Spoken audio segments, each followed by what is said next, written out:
Radio.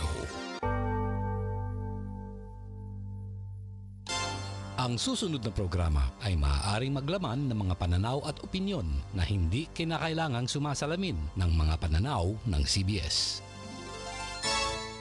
Up next on DWAD, si Jesus ang lahat sa lahat.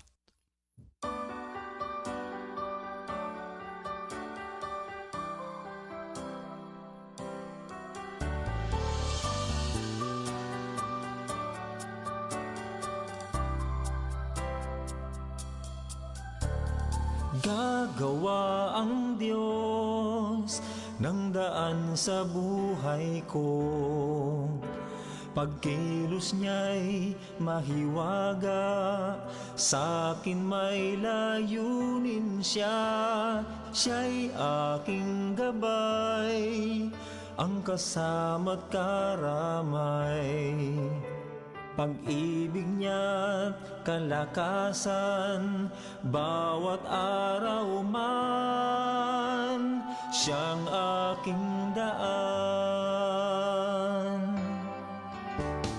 Gagawa ang Diyos ng daan sa buhay ko. Pagkilos niya'y mahiwaga, sa akin may layunin siya. Siya'y aking gabay, ang kasama't karamay. Pag-ibig niya't kalakasan, bawat araw man, siyang aking daan. Kahit sa ilang ako'y kanyang itatawid,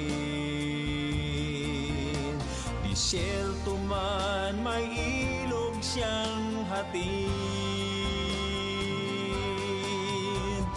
Langit mawawala, ngunit di ang wika niya.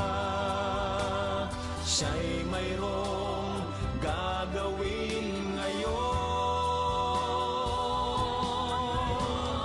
Gagawa ang Diyos ng daan sa buhay ko.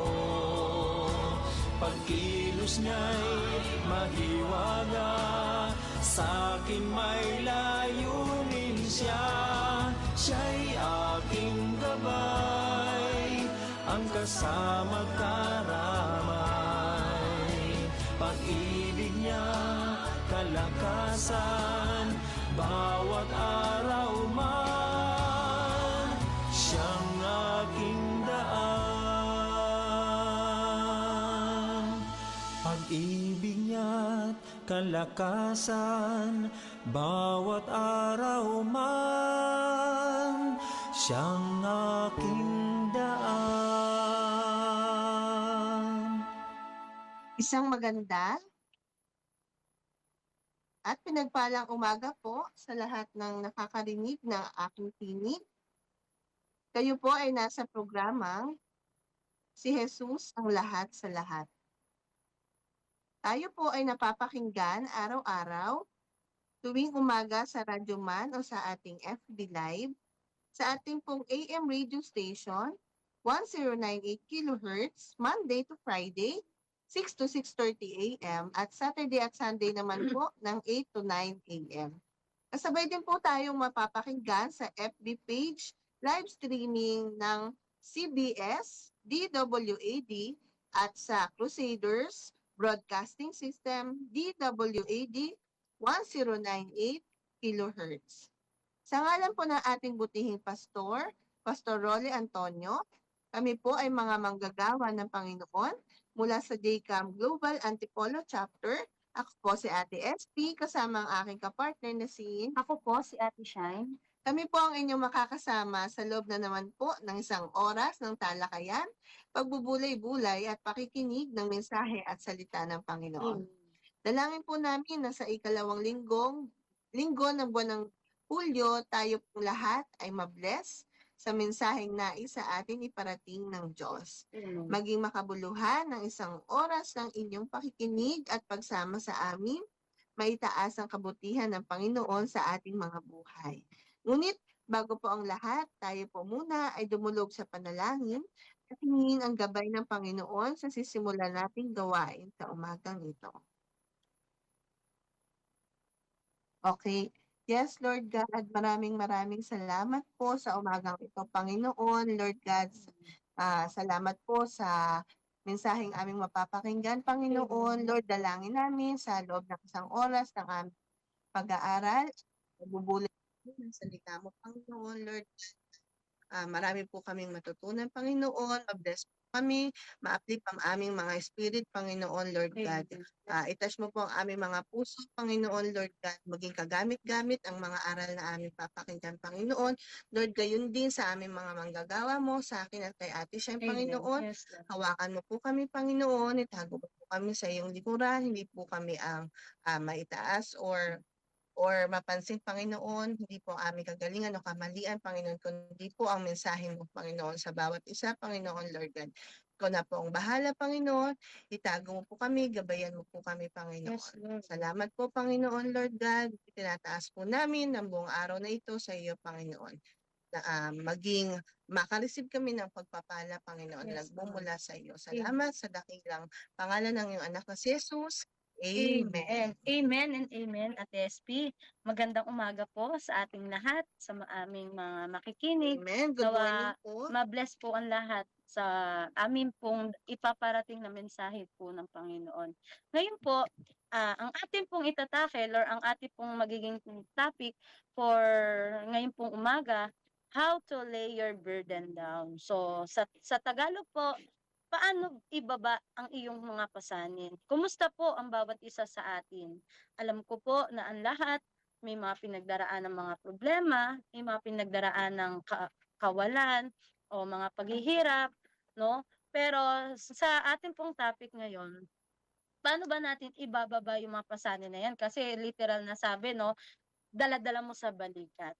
So, sabi po sa Mateo na ating main verse po sa umagang ito, Mateo chapter 11 verse 28 to 30. Yan. Lumapit kayo sa akin, kayong lahat na nahihirapan at lubhang nabibigatan sa inyong pasanin. At kayo'y bibigyan ko ng kapahingahan. 29. Pasanin ninyo ang aking pamatok at matuto kayo sa akin sapagkat ako'y maamo at may mababang loob. Makakatagpo kayo sa akin ng kapahingahan.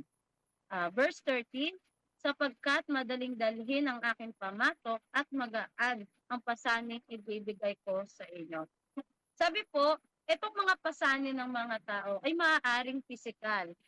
Pwedeng may sakit, pwedeng hindi, kasi meron po tayong sinasabi na hindi tayo satisfied sa kung ano meron tayo sa ating physical. Pero meron din po mentally, emotionally, at especially po sa spiritual. Kabilang dito ang mga responsibilidad sa pamilya, hamon sa financial o trabaho, karamdaman, at emotional na stress. Tulad po ngayon, no, marami pong pinagdaraanan ng ang ating bansa, marami po tayong mga nababalitaan. Personal man na karanasan yan or ating mga napapanood, mga nababasa. So, isa po yan sa nakakadagdag ng emotional stress natin, yung mga hindi magagandang balita. Tulad po niyan, umuulan ngayon, ngayong umaga. Sabi, super typhoon daw po itong dumating na bagyo, pero salamat po sa Panginoon, sa kabutihan ng Amen. Panginoon. Hindi po siya nag-landfall dito sa atin. Bagkos, ang nagpapaulan lamang daw po ay habagat lang yan, pero siyempre po sa totoo lang, mabilis bumaha sa atin. No? Isang stress natin yan. Pero sabi, ang mga ito ay mabigat na dalahin na natural na bahagi ng buhay. So, kasama talaga daw po yan sa buhay ng tao. Narito ang ilan sa mga pinakakaraniwang uri daw po na pasanin, yung mga dala-dala natin sa ating balikat. Pansarili at emotional, no? Sabi diyan, pagharap sa kalungkutan, takot, kabiguan, at patuloy na paghahanap ng layunin sa buhay. Yan. Especially minsan tayo talaga may mga times na hindi tayo makontento sa kung ano meron tayo. Minsan sa emotional na madali tayong maapektuhan sa mga bagay na ating nakikita, naririnig, nararanasan. So, nakaka-stress po yan, no? Pasanin natin yan. And ang susunod naman daw po na minsan ito, lahat 'to nakakaranas lalo especially kung may pamilya ka na, may mga responsibilidad ka na sa pamilya, hamon ng pinansiyal, 'no? Mahirap po talaga sa totoo lang sa panahon ngayon ang kumita, maghanap buhay, 'no? Sabi diyan, ang pang-araw-araw na suliranin sa pera. Naku, saan na naman nakukuha ng aming pang panggastos, pambaon ng mga bata, pangkain, lahat na pambayad ng bills, mga due date, 'no? Lahat po 'yan 'no, pinoproblema po talaga natin. Tulad ng bayarin sa bahay, edukasyon at kakulangan sa kita. Totoo po 'yun, sabi nga 'no, maraming nagsasabi, dagdagan naman 'yung sahod namin para, ah, matustusan 'yung mga pangangailangan pinansiyal. And susunod po, ito po ang isa pa sa pinakakaraniwan na, ah, nararanasan din na pasanin ng tao, yung walang katiyakan.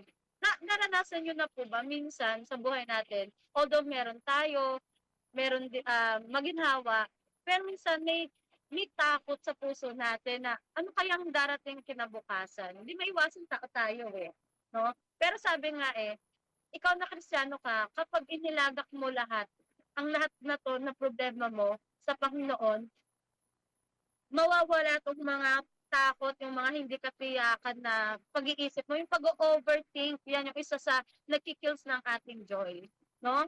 Kaya sabi po diyan, ang mga pasanin daw ay nagdudulot ng malawakang negatibo sa atin, epekto sa tao. Maaari itong magresulta sa panghihina ng katawan, 'no?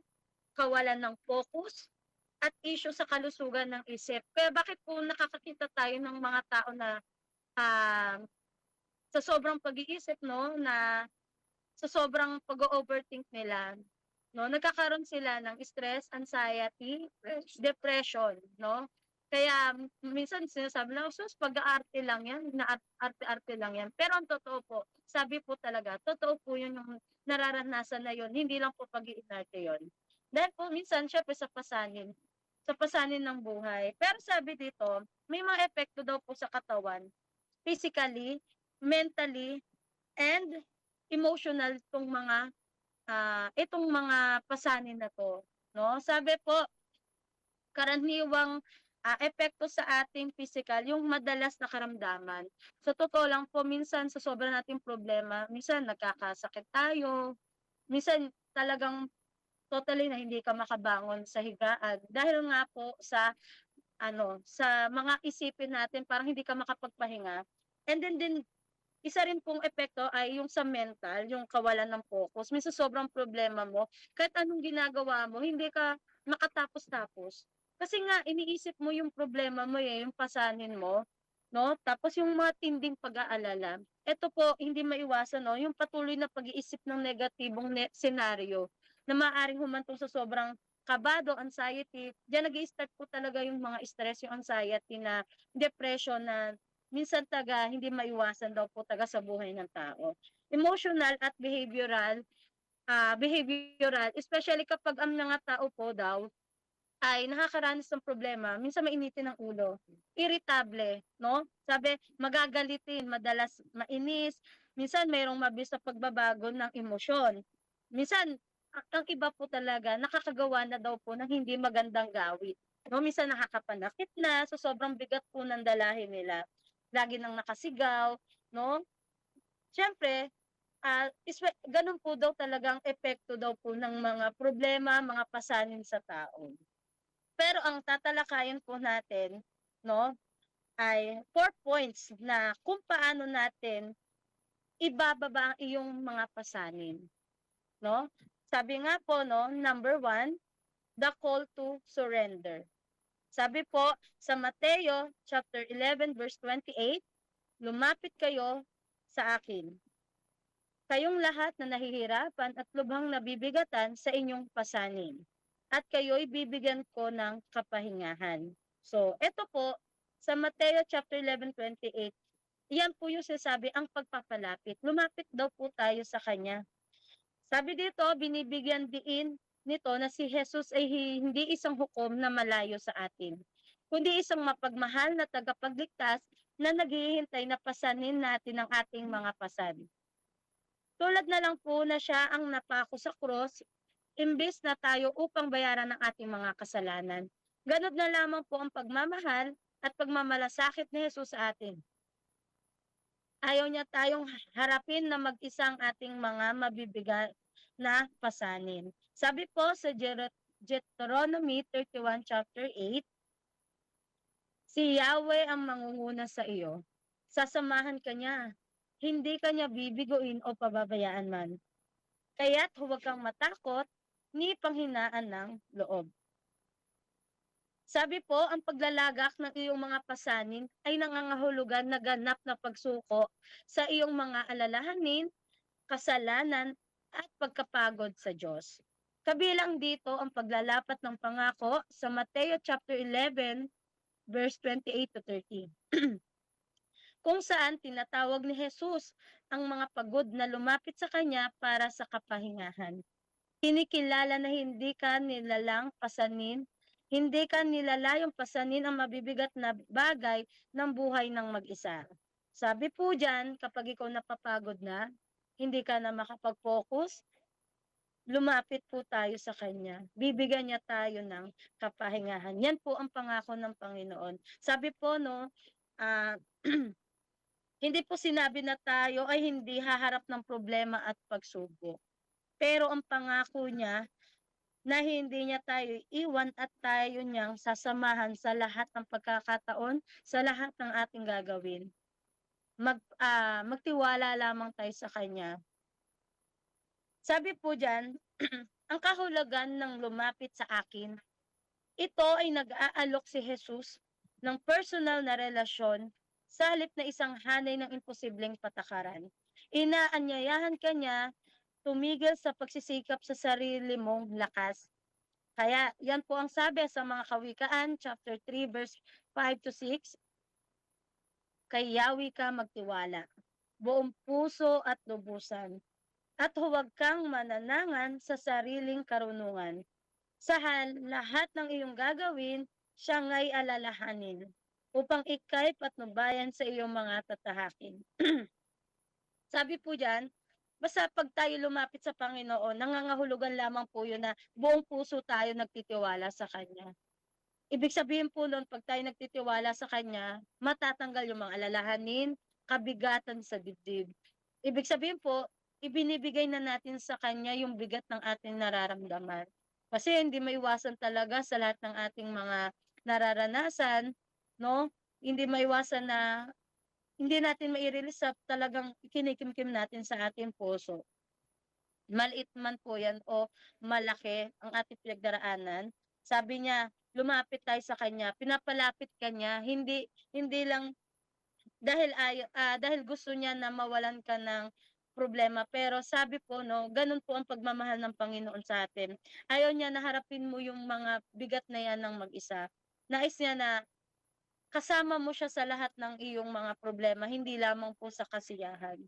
Sabi po dito, ang ibig din sabihin po ng pagod at nabibigatan, ito ay tumutukoy sa spiritual at emotional na pagkapagod. Totoo to eh. Minsan sa problema natin, parang naaapektuhan tayo emotional at spiritual. Kapag may problema tayo, parang hirap pumunta sa simbahan. Parang hirap humarap sa Kanya kasi kahit ano yung nakikita mo, masaya man yan, maganda man, parang kapag sa loob mo mabigat, parang ang hirap tignan na maganda yung mga nasa paligid mo eh. Parang dala-dala mo siya, naapektuhan yung mga gawain mo, yung pag-iisip mo. Kaya may epekto po talaga ang pasanin sa ating spiritual at sa ating emosyon. Ito po ay lumilikha na mabibigat na pasanin. So, sabi po, ang susunod po na ibig sabihin ay bibigyan kita ng kapahingahan. Nangako si Jesus ng malalim, kapayapaan sa antas ng kaluluwa. Ito ay isang libreng regalo ng biyaya para sa kaligtasan at pang-araw-araw na buhay. Hindi lamang pisikal na pagtulog. Yan. Ang bibigyan ka ng kapahingahan, hindi lang po pisikal. Ibig sabihin po daw nun, may kapayapaan sa ating kaluluwa, no? Spiritual. Ibig sabihin po, kahit anong bagyo man yan, anumang problema man yan, magaan dahil binibigyan niya tayo ng kapahingahan. Hindi ka niya bibigyan ng isipin na mabigat, makakapag-focus ka sa lahat ng gagawin mo, no? Ibig sabihin 'pag nagtiwala ka sa kanya, yung puso mo kahit na sabihin may problema, nakangiti ka pa rin. Kasi yun po yung resulta ng ating faith sa Panginoon. So, kaya po sa atin po mga nabibigatan, sabi daw po, tayo ay lumapit. Sabi nga po 'no, kapag tayo ay lumapit, tayo ay pagkakalooban. Ayan, maraming salamat Ate Shine, no? Tinalakay po ni Ate Shine yung unang way how to lay our burden to the Lord. Sabi po Amen. doon, the call to surrender. O sa Tagalog, lumapit ka kay Jesus. kay Jesus, sa ating Panginoon. Yan, let's move on sa pangalawa on how we can lay our burden to our Lord. Acknowledge and name your burdens. O sa Tagalog, ang pag-amin or pag-amin mo at pangalanan ang iyong pasanin. Amen. So sa ating pamagat na tinatalakay ngayon na lay your burdens or pagbaba ng pasanin natin sa Panginoon, ito ay nangangahulugan ng ganap na pagsuko ng lahat ng iyong pag-aalala, ng kasalanan, ng takot at pagod sa Diyos. So sa ating pagsuko ng dalahin, kinikilala natin na hindi natin kayang suluhin ang lahat. Amen. At pinapalitan natin ang ating sariling lakas ng kapangyarihan at pag-aaruga ng Diyos. So sa pag-acknowledge natin at pagpapangalan natin ng ating mga dalahin, kinikilala natin na wala tayong magagawa kung hindi dahil sa Panginoon. Amen. Diba? So, doon tayo huhugot ng lakas at hindi sa ating mga sariling kakayahan. So, gaya ng pangako ni Jesus sa Mateo chapter 11, verse 28, na meron po tayo sa ating main verse na Mateo chapter 11, verse 28 to 30. Dito po sa chapter 28, sabi po doon, lumapit kayo sa akin, kayong lahat na nahihirapan at nabibigatan at bibigyan ko kayo ng kapahingahan. So, di ba napakaganda pong marinig na kapag tayo'y nabibigatan tapos ayun yung nag-flash na verse para po sa atin. Nakaka-comfort po talaga yun, yung pangako ng Panginoon, yung assurance ng Panginoon na kung nabibigatan po tayo, sa parang na-overwhelm na tayo. Nabibigatan tayo, nahihirapan tayong bumangon, na katulad ng nasabi ni Ate Shai, naapektuhan na pati yung kalusugan natin at yung pang-araw-araw na takbo ng ating buhay. Nire-remind tayo ng Panginoon na ilapit natin lahat din sa Kanya. Ilagak natin lahat sa Kanya, lahat ng ating pasanin at bibigyan niya tayo ng kapahingahan. So, pangalawa po sa apat na hakbang upang tunay na maibigay ang iyong pasanin sa Panginoon, ito ay aminin mo at pangalanan ang iyong pasanin. Sabi, mga kapatid, hindi mo kailanman maibibigay o maibababa ang pasanin o iyong mga problema at suliranin kung patuloy mo ito itinatago. Diba?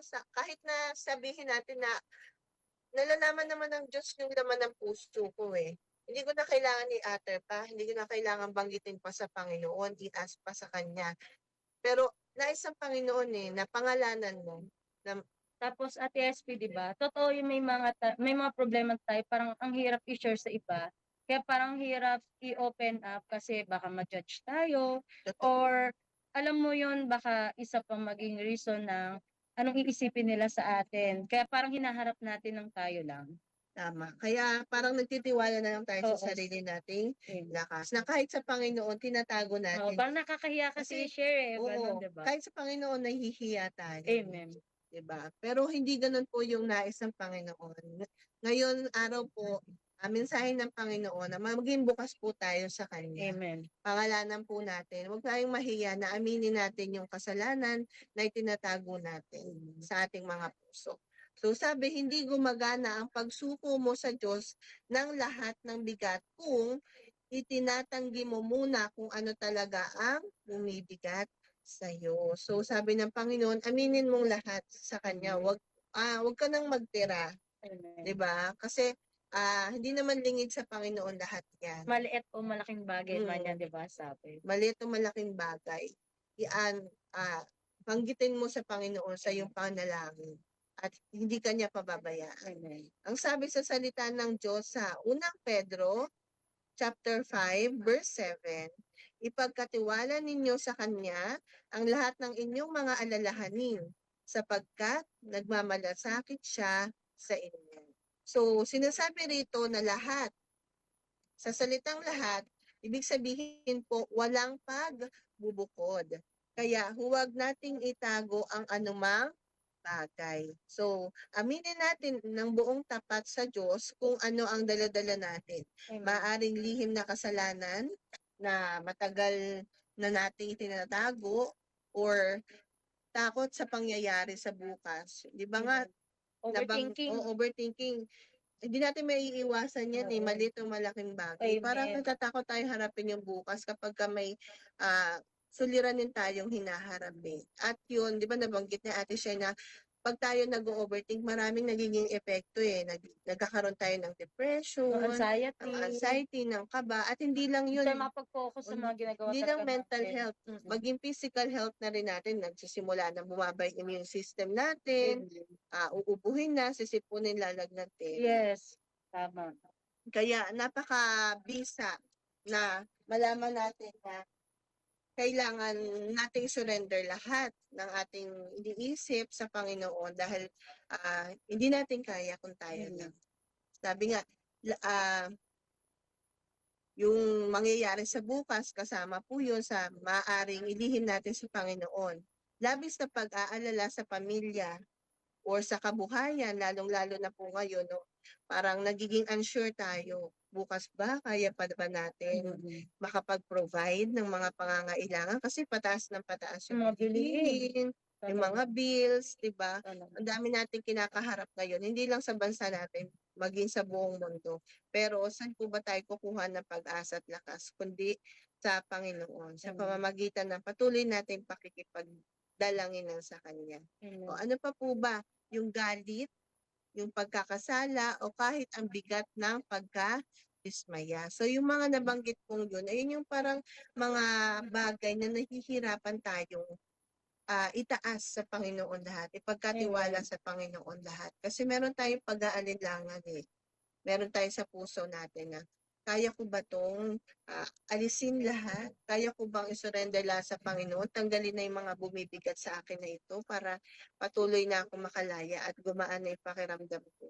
Nais ng Panginoon na i-remind ka na kung kayang-kaya niyang lahat yan. Kaya nire-remind ka niya na kayanin mo rin para sa kagaanan ng puso at ng pakiramdam. So, alam na ng Diyos ang lahat ng ito bago mo pa man sabihin. Ngunit gusto niya na ikaw mismo ang magbukas at mag-amin. Kagaya nga po ng nabanggit natin kanina.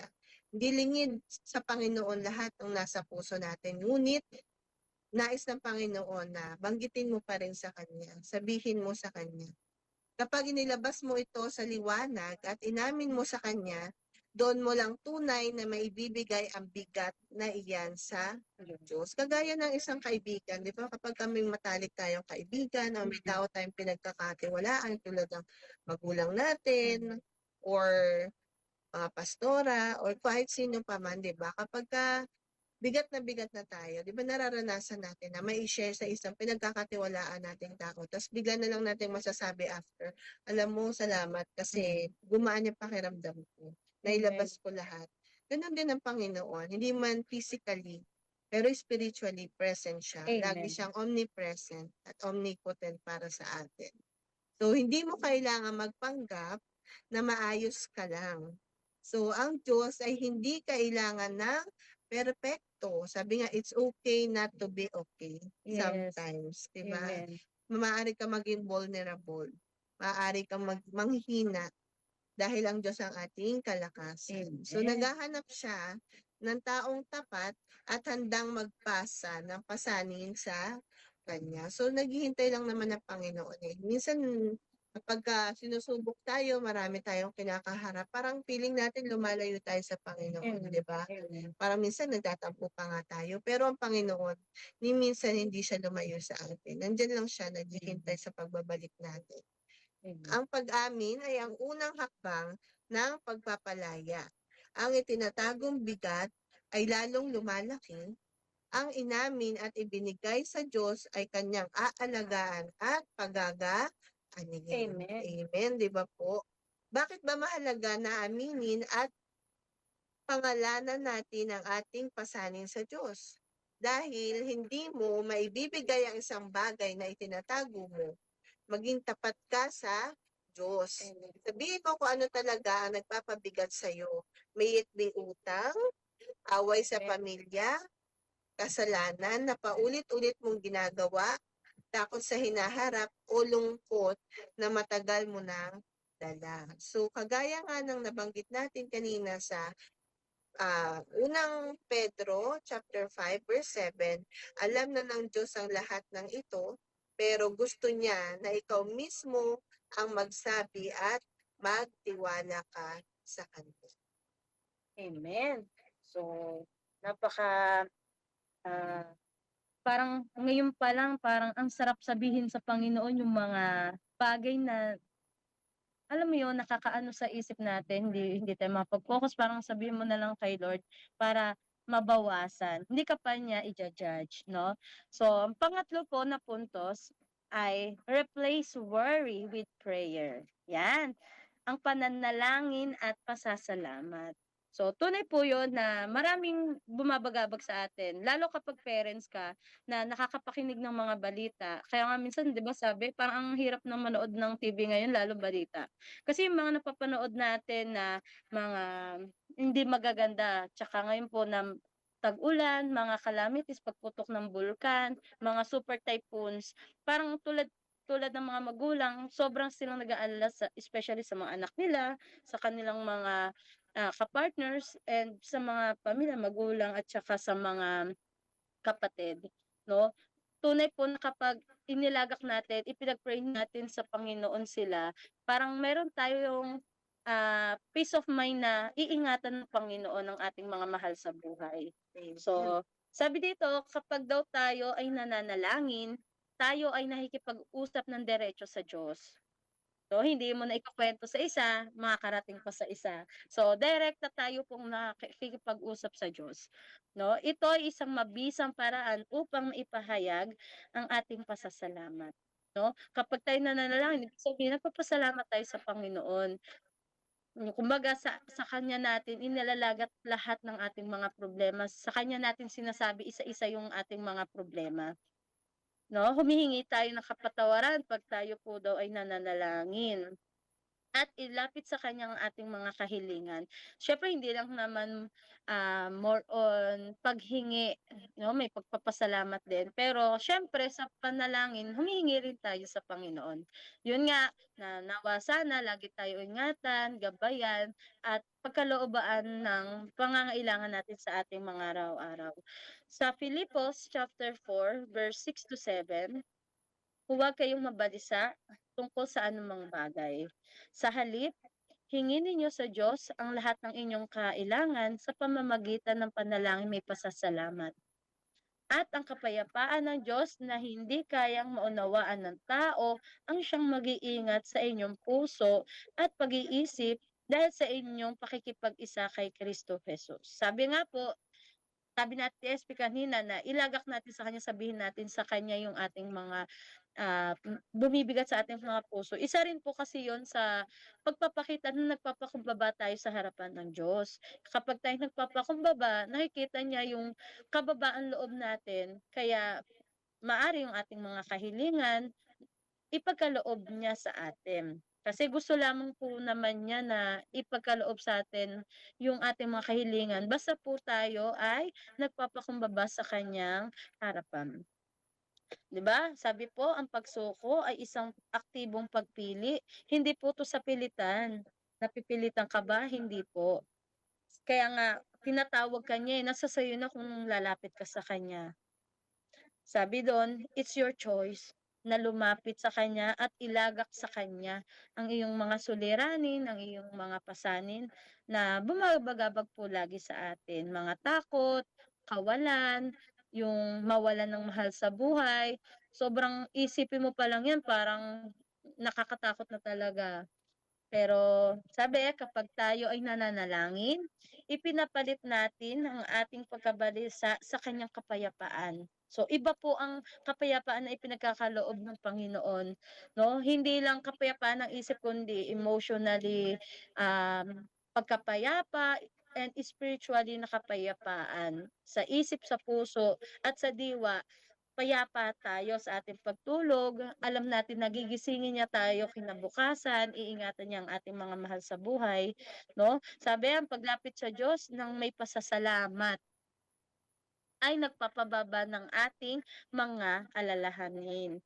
Sa pamamagitan ng panalangin, isinusuko natin ang ating mga kahilingan habang kinikilala ang kanyang kabutihan. Ipagpatuloy natin ang ganitong gawain upang makamtan ang kapayapaang nagmumula sa kanya. Narito po ang ilang paraan para sa praktikal na lumapit mula sa pag-aalala patungo sa pananalangin. Una daw po, pangalanan ito at angkinin ito. Kapag nararamdaman mong may pag-aalalang unti-unting pumapasok, tukuyin kung ano ang sanhi ng pagkabalisa. Tulad ng sinabi natin, SP, no? Na isa-isahin mo at sabihin mo sa kanya. Kasi gusto lang ng Diyos na sabihin mo sa kanya ng direkta.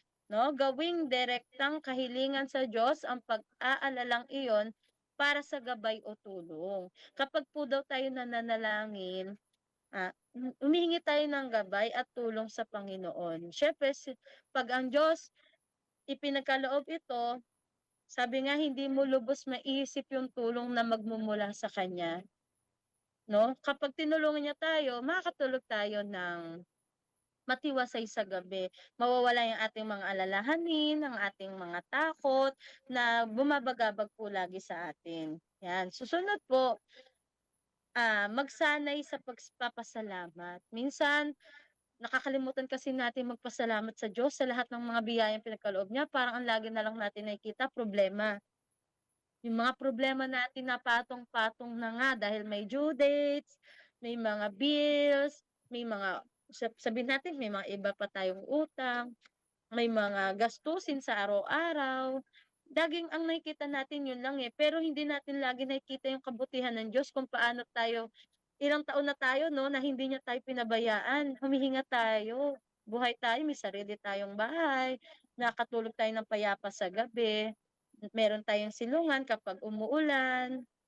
So, kapag konting problema lang parang nakakalimutan kasi nating magpasalamat. Kaya sabi diyan, sa pangalawa, magsanay sa pasasalamat. Kaya nga 'di ba sabi nga po, ite-test niya tayo kapag ibinigay niya ang ating mga hilingan, makikita niya ba sa atin yung pasasalamat?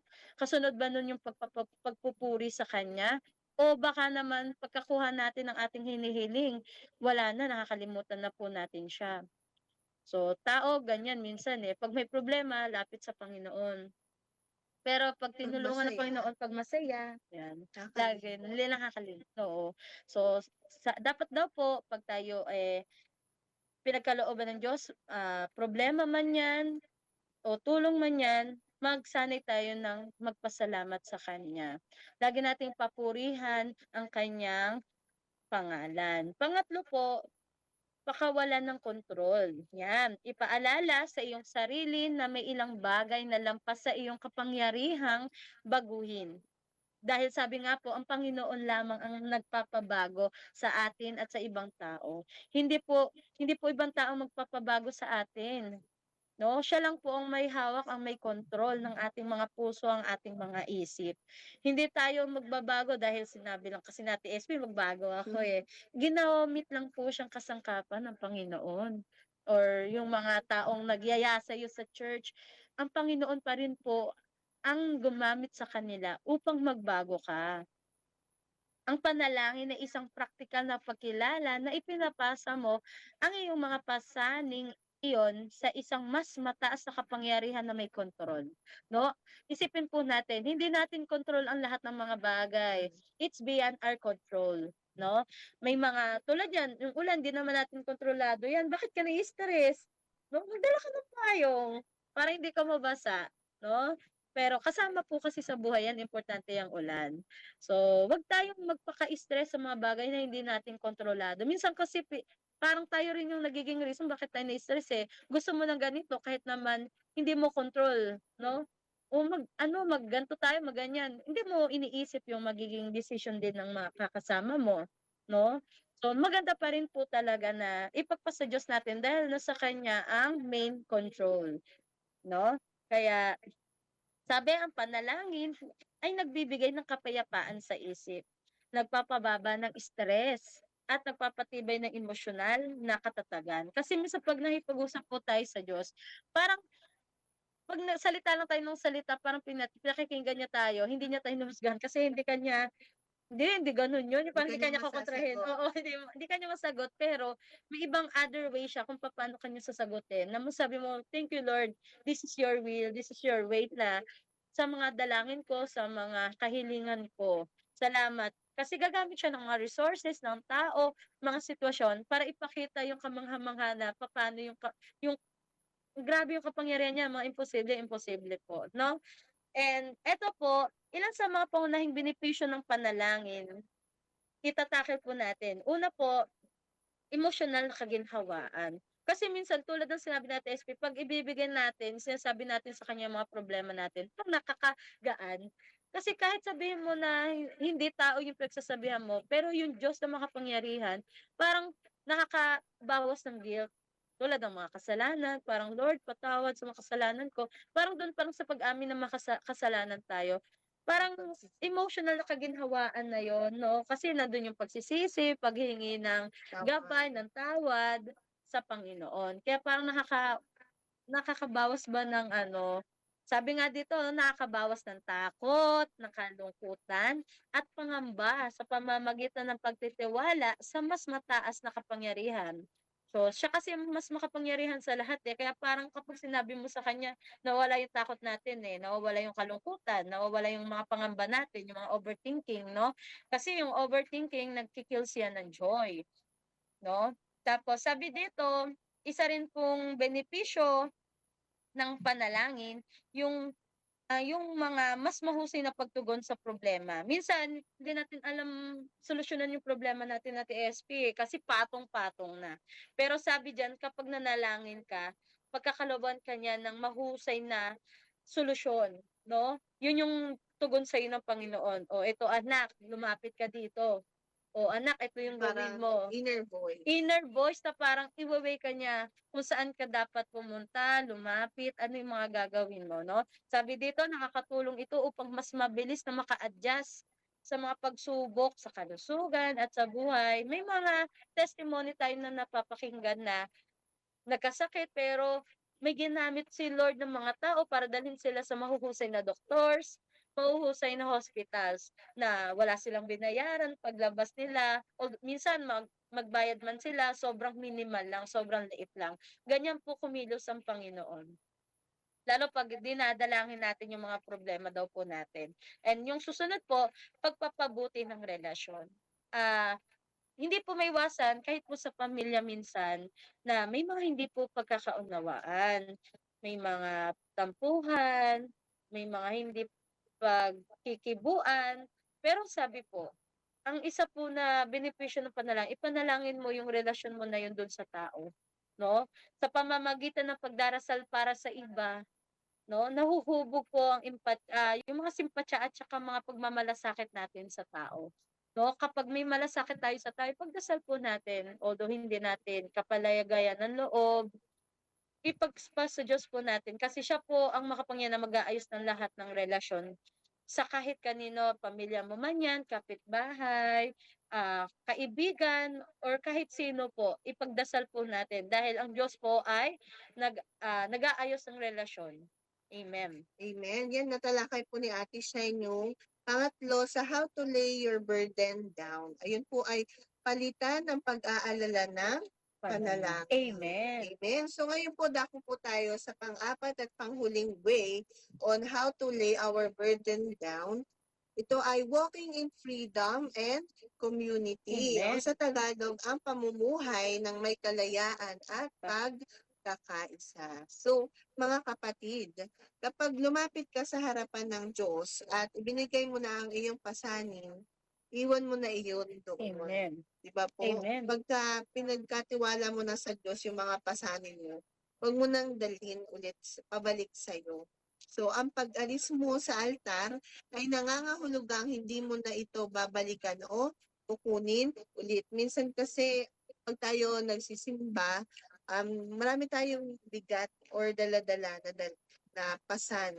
At kapag tayo, pinapagpanalangin natin sa Panginoon yun, minsan lumuluha pa tayo. No?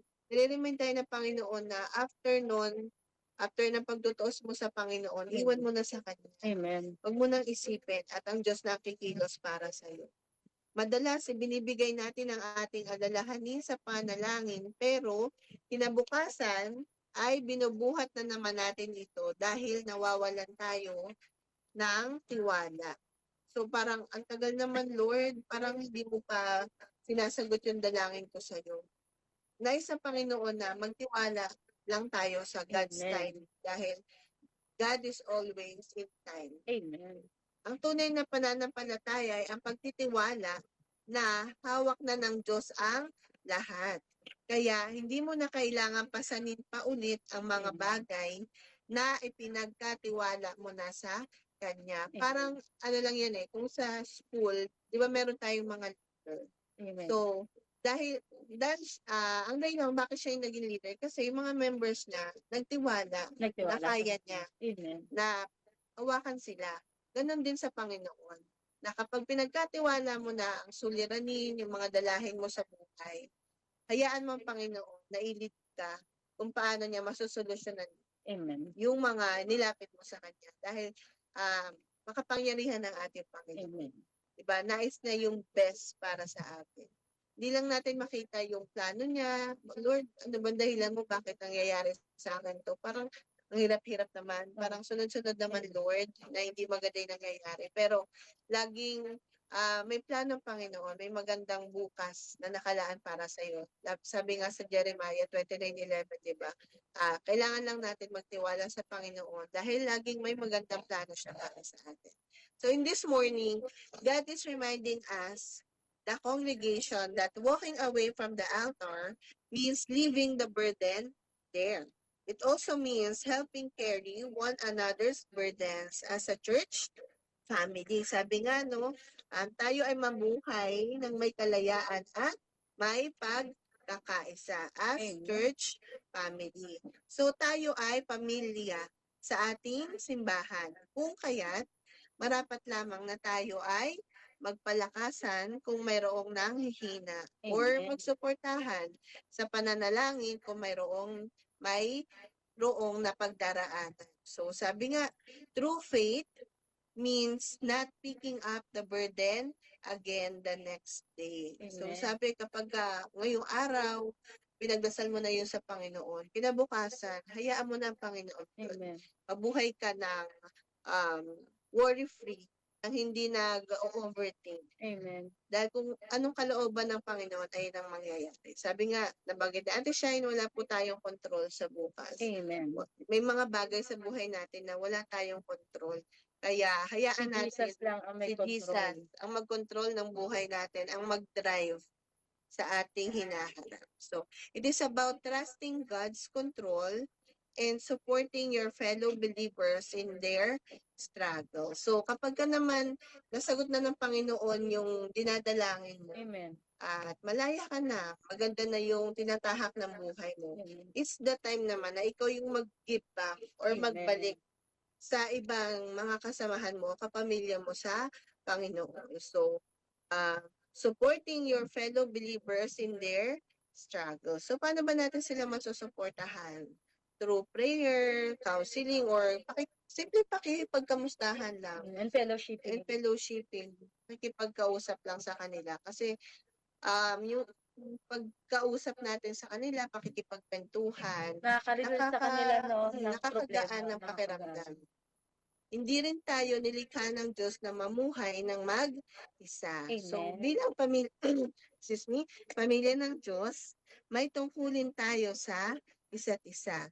Gaya ng utos sa Galatia chapter 6 verse 2, sabi po doon, magtulungan kayo sa pagdadala ng pasanin ng bawat isa. Amen. Sa gayon, tutuparin ninyo ang batas ni Kristo. So ito po yung patunay na utos ng Panginoon na tayo po'y magmahalan.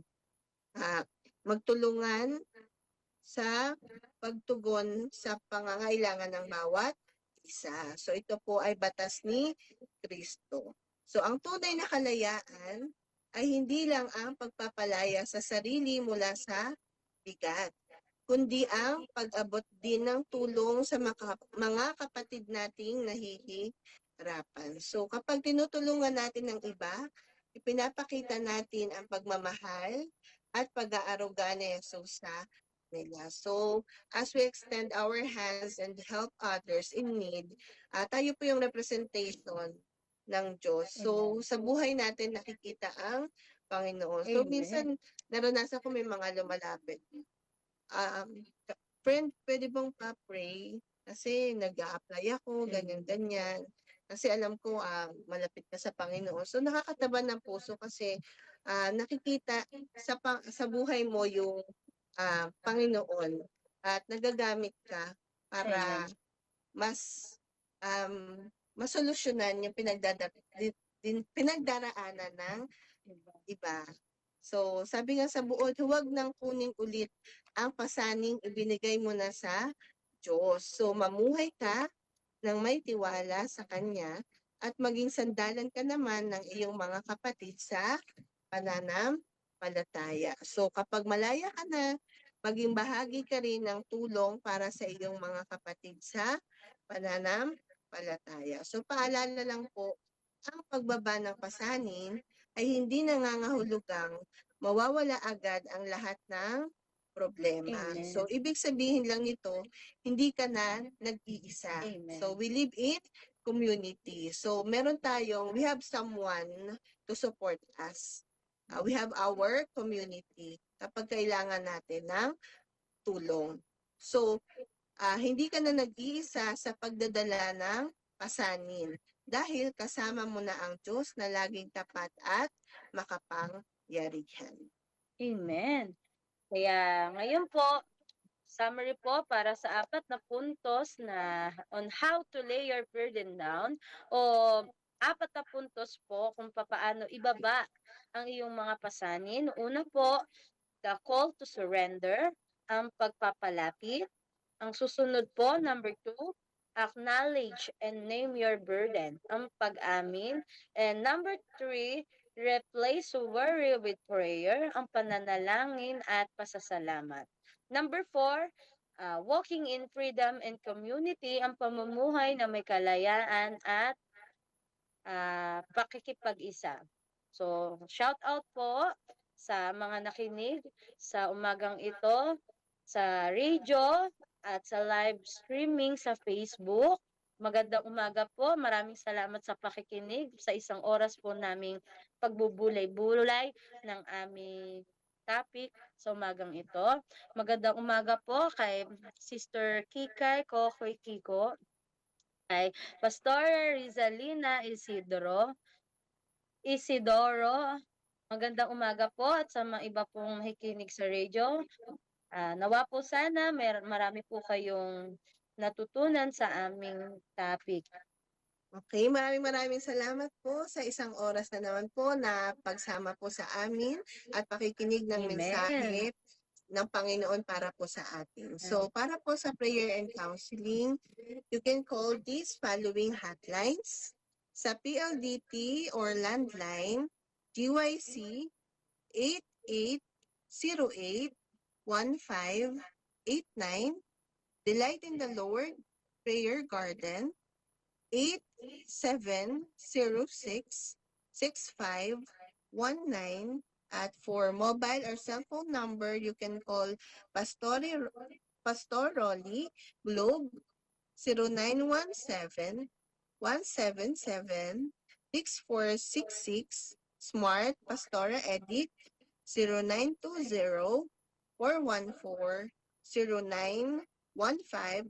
Sa patuloy po na gawain ito, you can send your donations and love offerings through GCash, Edita Sisiban 0920-414-0915 at BPI Aida Antonio 3196-285291.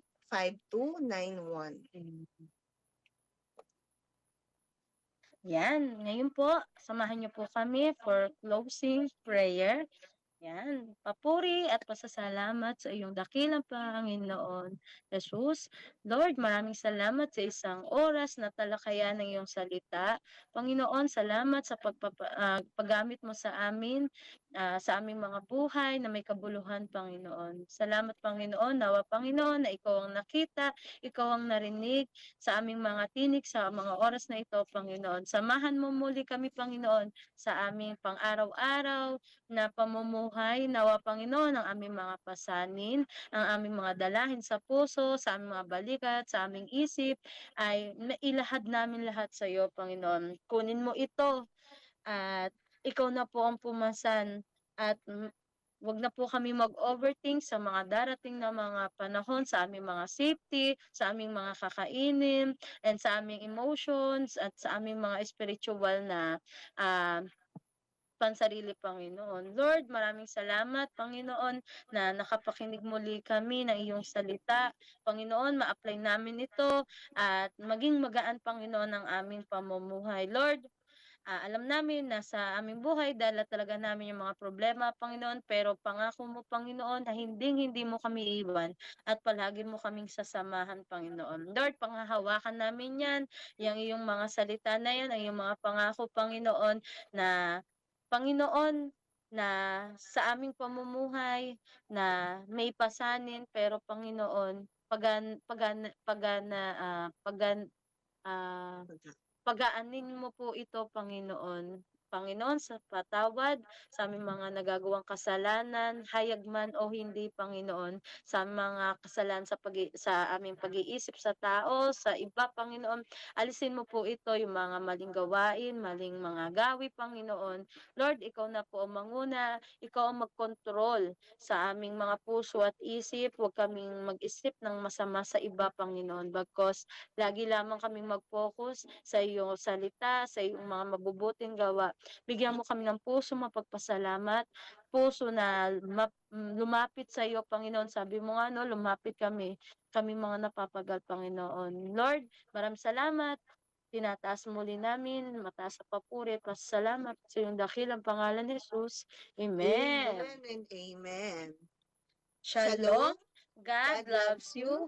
God bless you. And let us give God all the glory.